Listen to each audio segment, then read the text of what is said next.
plucks. Thumb, up, pluck, pluck.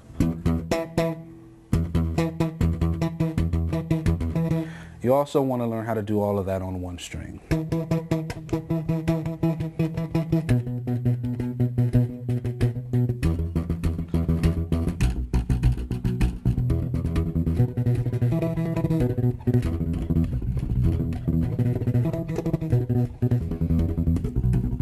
And if you want to start incorporating, more than just these fingers, you can do that also.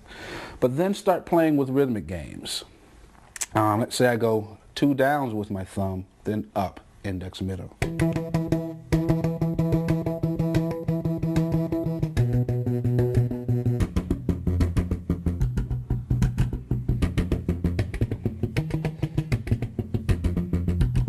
Okay.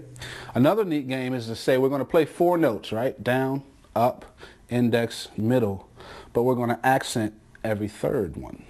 So we got these 4 notes, down, up, pluck, pluck, 1, 2, 3, 4. But we're going to accent every 3. 1, 2, 3, 1, 2, 3, 1, 2, 3, 1, 2, 3, 1, 2, 3, 1, 2, 3, 1, 2, 3, 1, 2, 3.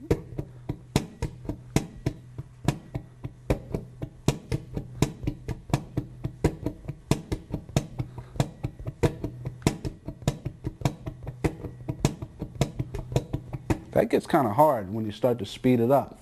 Then you start doing things where you accent every 5th note, things like that. Kind of got that from Steve Bailey, because he does a thing when Steve's playing. He uses these 3 fingers, and he'll go forwards and backwards, like 1, 2, 3, 2, 1, 2, 3, 2, 1. But then he'll play around with different accents, where he's accenting where this is a 4-note pattern, 1, 2, 3, 4, 1. He'll accent every 3rd or every 5th. And so I started incorporating that with the thumb technique.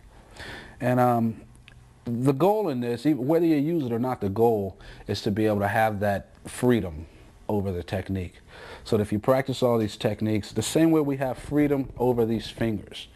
When we use 2 fingers, we can play groups of 5s, 7s. We should be able to do the same thing with our thumbs and fingers, because the thumb is just another way to hit the string. Okay, most of us think of the thumb as being funk music in the key of E. Of course it's that, but it should be more also. So when you get control over these techniques, it means exactly that. You control the techniques rather than the techniques controlling you. So practice and have fun. Growing up on the bass, learning to play bass, there were a few main people that I studied. Stanley Clarke being one, probably the main one. Jaco Pastorius was another, and Larry Graham was another. And of course there were Bootsy, Louis Johnson, James Jamerson. Even though I didn't know who James Jamerson was, I just knew the music. There were many, many bass players who even to this day I don't know their names. I probably do know their names, but don't know that that was the guy that played that song, But there's so many songs that I grew up playing and didn't really know who the bass players were, like all the bass players that played the Jackson 5 material, or a lot of the Motown, like James Jamerson and some of the other guys, like all the music that Carol Kay played on, or Chuck Rainey, so much music, I don't know them all. There's no way to know them all. They've played on so much things. But like,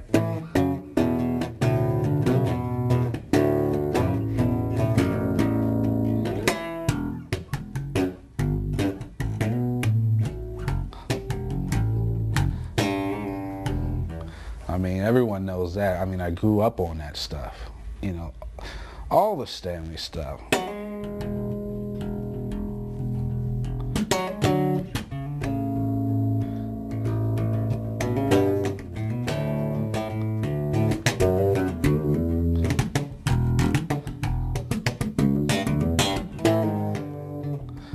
I mean, that stuff just really helped me define my own style. And getting into my pentatonic, getting that from Stanley Clarke also.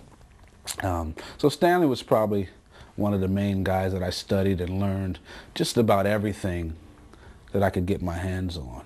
You know, even the stuff he did on acoustic bass, Spanish phases for string bass, you know. I didn't even own an acoustic bass, but I would mess around with that stuff. You know, all that stuff. Stanley's just the man. He still is. I think everyone knows that. And I never knew how to get this next harmonic, but I figured out my own way by hitting it up here with my thumb. I also found that you could fret this note and stretch, which I could never do.